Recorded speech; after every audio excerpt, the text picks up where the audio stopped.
Hi there friends, and welcome to my beginner's tips and tricks guide for Dyson Sphere Program. I'm Icon, and this video will guide you through the basic steps towards forming a real base and seeing how your game works. Because while the game has a lot of tutorials and advisor cutscenes that really help you a lot, I felt like the bigger picture came for me together only when I was playing the game a little bit longer. So I won't be talking too much about keyboard controls and such things, only when I deem them necessary, but I want to guide you rather through the process of the early game in as structured way as possible to get things going. So first up, we right click that thing to dismantle our starting pod. We can right click pretty much everything in this game and collect it. So first up, you have to pay attention in this game. Your mecha needs fuel.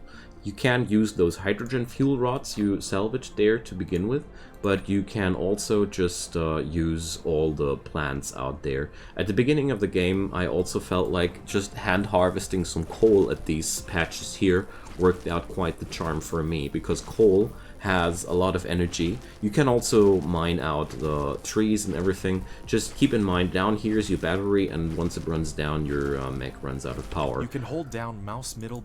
So you can just put them in there. You can access that mecha panel with the press of the C button. So I will talk about keyboard things a little bit, but not as only as much as possible. So the next thing you have to access or get to access is the technology screen. I was a little bit overwhelmed by this at the beginning. So when you go for a technology research, you see here what kind of items are unlocked, and here what kind of items you need to research that. The data volume is basically, well, this is a artificial unit of how much processing time the game wants you to invest for a technology. So now when you queue that up, you get that little screen here, manual research. They tell you to double click that, and you will instantly enter the crafting menu of the game. Here's your inventory, and the replicator is your handcrafting menu. It's pretty simple. We just go over here, we amp up the amount of items, and then we click produce. Whenever we produce magnetic coils, we see here we input 2 magnets, 1 copper ingot, and receive 2 of these coils in one go. So simple as that. We just get that research done, and as you see here now, it starts to trickle down. Now every time you do that research, it's like every one of these processes is using up one of those items. So after that's been dealt with, we have unlocked our first technologies. We received the wind turbine, which is just our power generator, the Tesla tower, which works as your power pole, and the mining machine. Well, I don't think I need to explain what a mining machine does. So from now on, you get your first technologies, and it's quite simple. To progress in this game, you will need a few things, but we will start out with the electromagnetic matrix. Not with that. We'll start out with the automatic metallurgy, because automatic metallurgy will give you access to smelters, and well, glass ain't that important. But together with mining machines and smelters, you are already pretty much able to escape the curse of handcrafting everything completely, because as you might notice here already, we need magnetic coils and circuit boards. So at this point, things are quite easy to do. So we produce those circuit boards, but now we ran out of components for the other materials. So magnets, as you see here, can be produced by transforming iron ore. The icon here is iron ore. If you don't know what that something is, you can click it and mouse over stuff. So we have to find iron ore. The game uses these veins here, so we will march over there. You can also just right click to something and your mech will do that on its own. The game also mentions that you can also hold down shift button to queue up work orders. It's really comfy. So what we do now is just to collect that iron ore, and as you see here, we can now fulfill that work order because we got the necessary iron ore. But now we will also march over to the copper ore and just acquire that to produce the necessary coils there, because without copper ore we can't do anything. So now I start queuing that up, because I start handcrafting things here. You always get a precise readout of about how much time you still need. I really like how this game transports its information. It's really all transported in a very pleasant way so far. So I'm just gathering up a few pieces of copper ore here. Boom, and then we're gonna be, as you see here, we're already researching the next tech. Wonderful. So now we will have access to new technologies in a moment. Meanwhile, I'm just gathering a few new resources, don't mind me. So automatic metallurgy, we go right into the tech tree now, and the next things I want to research are basic logistics, because that gives me access to conveyor belts and sorters and storage units, really useful stuff. And lastly, we're gonna go for the electromagnetic matrix tech. I'll talk about that in a sec. So as you might have noticed, the game just runs while you're in your tech window there, so I was just neatly gathering those resources while I was talking to you guys. I really like that, because it really makes things easier. So we now get to produce those gears, 10 of them there, and we're gonna produce 10 of them here, and this will just get the research going while we're talking now. So I have now acquired the machines, and now we're gonna get into the second part of this guide. The laboratories will be the third and last part of this guide. So miners, as you see here, have that You can use the R key.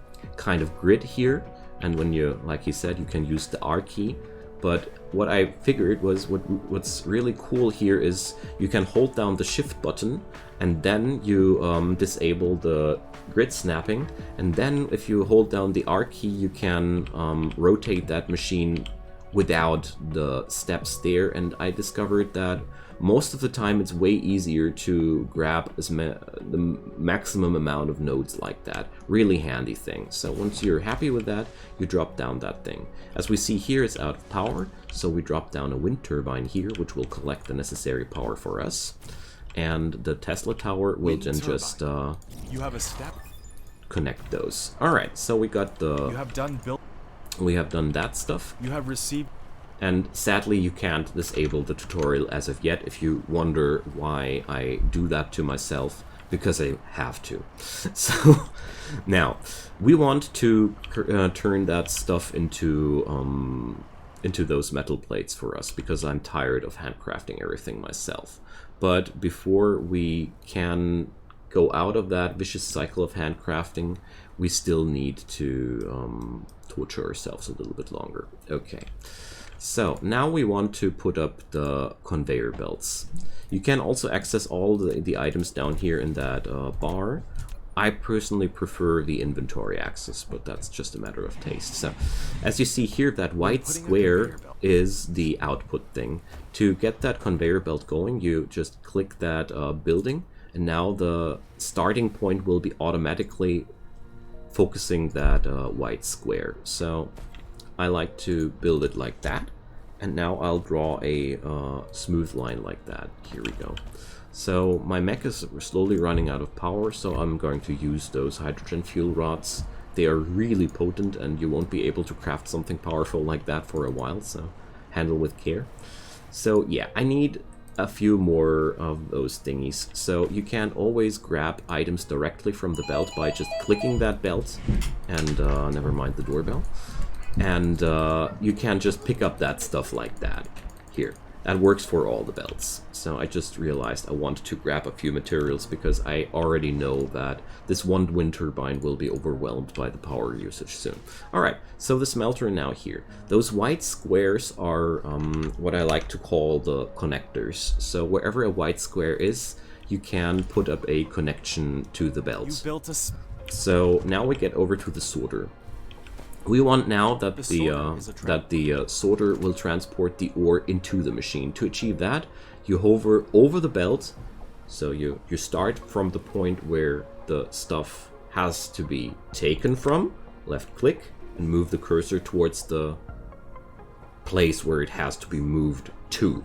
You see here that little window input shows me that now 1.5 units will be transported per second, or 1.5 trips per second will be made. And here you see that thing can transport 1.5. It does 1.5 trips per second, and it will do and it can use 1 unit of cargo per second. So it can move 1.5 units of cargo per second, basically, if it's connected like that. One thing is important to know about these machines here, the inserters of this game. So if you put your belt like, let's say, I put my belt like this. Oh, I can't expand from here. So, well, this is enough to demonstrate it. So the game also allows you to stretch the reach of your sorters. So in this scenario, as you see here, I have a larger distance between that sorter and my belt, and now I only get 1.75 trips per second. So you can stretch out the range, but the efficiency of those machines lowers. Really useful to know. So now we get into that thingy here. Click that smelter, select the recipe here. We want it to produce iron ingots for us, and now it starts to do so. So we're gonna drop down another Tesla tower, because we After selecting the recipe, obviously need one. And then I'll just plug in the wind turbine here like that. Boom. So that's how stuff works. We can always put our own resources just into buildings like that. 20 is the max stack. And now we have the iron ingots, but I really would like to have a little bit of a storage of that too. So we produce yet another piece of belt, and we don't have access to storage units yet, or have we? I do. So here, storage units, but we didn't get a free one yet. So storage units are made out of stone and of iron ingots. We are now perfectly able to plunder those iron ingots out of that machine by simply left-clicking there. But I don't have any particular amounts of stone. So stone is lying around everywhere here, so I'm queuing up my mech to just collect that stuff a little bit for me. So, and now we just want to continue the circuit board production, because now I'm swimming in that iron ore, and now it will be very, very easy to produce those necessary materials. So here we go. We also acquired the necessary stone to build up the storage I wanted to build. Also, I will fetch up myself another miner. And, well, we need more copper ore for that. So I'm going to pause that video here for a moment and just set up the same infrastructure for the copper like I did with the iron. So that doesn't need to fill the tutorial time, I'd say. Alright, back on track. So I built up that little something here. So we now have an automated production of copper ingots. We now have an automated production of iron ingots. But there's actually a third material in this game which is really, really vital for the early game, and that's magnets. Magnets are being built out of iron ore directly. So we're going to set up yet another facility which will be very, very, very similar to the first one. And I also took the liberty of creating a lot more wind turbines during that little pause, because at the beginning of the game you basically will spam tons of wind turbines. You will access, technology-wise, a better energy production quite soonish, but yeah, we're not there yet. So the good news about wind turbines is they are completely self-sufficient. You just put them up, and that's all they do. When you click one of those, you see here the power grid information. We are just fine, but as you might notice, this is barely covering our expenses right now. So that's it. We need to produce a few more sorters. We now know how that's going to be done. So now let's get into our next step, and that's going to be how we can store these things. So when you set up a storage, it works just the same like the smelters. White grids depict the input thingies, and now we just can put up a sorter, like I said before. We want to put the iron in, so we start there, into the storage, and put it into this direction. It's out of power, so we're going to need a few more Tesla towers here. So there we go. Boom. When you have a storage here, down here, you can limit its access. I want to have this limited because I just want to have a storage which just gives me 1 or 2 stacks of that stuff, so I don't need to steal that from the belts the whole time. So my core power is insufficient, so let's gather up some fuel and talk about science. So now we have pretty much set up everything we need. The next step will be the electromagnetic matrices and, of course, basic assembling process. The basic assembling machine works exactly the same like those smelters, just with a different machine involved, but the process is the same. You put belts next to it, you respect those white grids, you use those sorters. It's exactly the same thing. You even select the recipes the same way. You just have a different building, so you can use that knowledge from the smelters on those assemblers. I don't need to talk about that here, but I do need to talk about those matrix labs because it's a pretty confusing thing to begin with. So a matrix lab is a place where you can conduct science or produce science packs. So you either decide if your lab produces science by clicking these cubes, or if it outputs, or if it processes those packs. For now, we're gonna put this thing on producing, and I also take the liberty of producing the necessary parts for the assemblers. So now we have the information that we will need magnetic coils and circuit boards to produce electromagnetic matrices. The technologies later in the game will require now 100 electromagnetic matrices to be researched. So I will now produce a few of these by hand to demonstrate the concept a little bit more. So laboratories also have their white spots, just like most buildings actually. When they have some sort of input or output, you can do this like that. So here we go. We now research the assemblers too.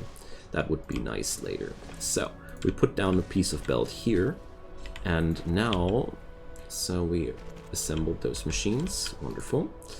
So now I tell this guy to output here, and now we produce yet another of those laboratories. I'll produce 2 of them. And now we're going to place it down once it's been produced. There we go. As you see here, laboratories need glass, so you need to have some stone in your inventory, but everything which can be produced at a smelter can be produced in your inventory. Factorio veterans will be relieved. So now we have access to that. Do I still have a Tesla tower? Yes, I do. So this one I will configure towards research. So this is a very easy way to do this. So we're going to produce matrices here and research there. So let's configure a piece of tech there. Let's say we want to research smelting purification or improved logistics. Yeah, let's take that. And now we input the materials here, like this. And now it starts producing, outputting those blue cubes, which you will then input via new sorters, just like that. Whoops. You can conduct this kind of science also in your inventory. You can produce those cubes by hand, and for example here. And you don't need the laboratories to process those materials, but you can. So basically what we would now want to do would be to put up an assembler, configure it to start to produce the parts here, like circuit boards and magnetic coils. As we all might have noticed, we have those materials here accessible. We would only need to put up conveyor belts, start connecting that, and then we could start feeding this. So as you see here, we are now officially in game. So now you know most of the things you need to know. 2 things I want to add to this tutorial before I'm done. The first thing is quite simple. We have the upgrade system where you can upgrade pretty much all of the stats of your mech. You can unlock universe exploration, which is, in my opinion, one of the most useful techs, because you're able to see the veins of a planet better there. So I'll just activate that because it's a very low-cost tech. We just pick up the materials just like that here, and just handcraft a few of those cubes with no sweat. So that's something I really like to do during the early game, to just handcraft things and be happy with that. So don't mind me, I'll just soak up some coal while I'm researching. And this is quite fun because we're now producing and just farming fuel. So here, I wanted to talk about that more.